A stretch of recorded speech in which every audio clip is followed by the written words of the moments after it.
வணக்கம்.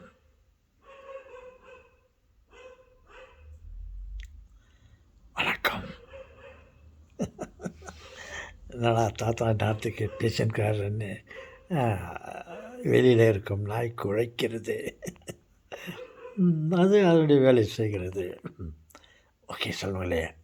தாத்தா, ஆ, நம்மிடம் என்ன இருக்க வேண்டும்? என்னது? இல்லை தாத்தா, நம்மக்கிட்ட என்ன இருக்கணும்? ஓகே சொல்லுங்களே. நான் ஏதோ ஒன்று சொல்லுகிறேன். நீங்கள் என்ன இருக்க வேண்டும் என்று கேட்டதற்கு எனக்கு ஒன்றும் புரியவில்லை. நானாக ஏதாவது ஒன்று சொல்லுகிறேன்.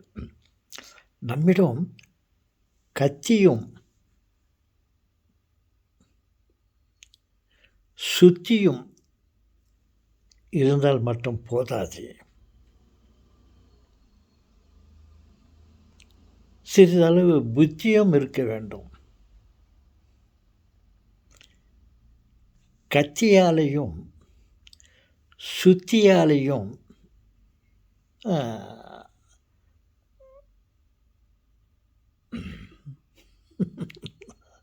செய்ய முடியாததை நமது புத்தியால் செய்துவிடலாம். நமக்கு புத்தி இருந்தால் மட்டும் போதாது, அதை நாம் பயன்படுத்த வேண்டும். நாம் சொல்லுங்களே, புத்தி, இந்த 6வது அறிவு, அது மிகவும் முக்கியம் என்று தெரிந்ததனால் தான் கடவுள் நமக்கு அந்த 6வது அறிவை கொடுத்திருக்கிறார். நாம் பெற்றதோடு பெருமிதம் கொண்டு இருக்கக்கூடாது. அவைகளை நாம் பயன்படுத்த வேண்டும். நாம் சொல்லுங்களே, நம்ம இடம் இருக்கும் புத்தியை பயன்படுத்த வேண்டும். அவைகளை பயன்படுத்துவதனால் இந்த சுத்தியையும் கத்தியையும் நாம் நல்ல முறையில் பயன்படுத்த முடியும்.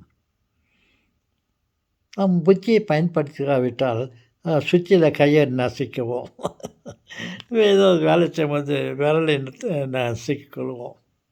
அதே போல் கத்தியை பயன்படுத்தும் போது நமது அது விளைவை ஏற்படுத்திவிடும். இவைகள் இரண்டும் இருக்கும்போது நமக்கு இருக்கும் புத்தியை நாம் பயன்படுத்தினால் எந்த ஒரு விளைவும் ஏற்படாது. நம் கையை நசுக்கி கொள்ள மாட்டோம். கையில் அது கத்தியால் கையை அறுத்து கொள்ள மாட்டோம்.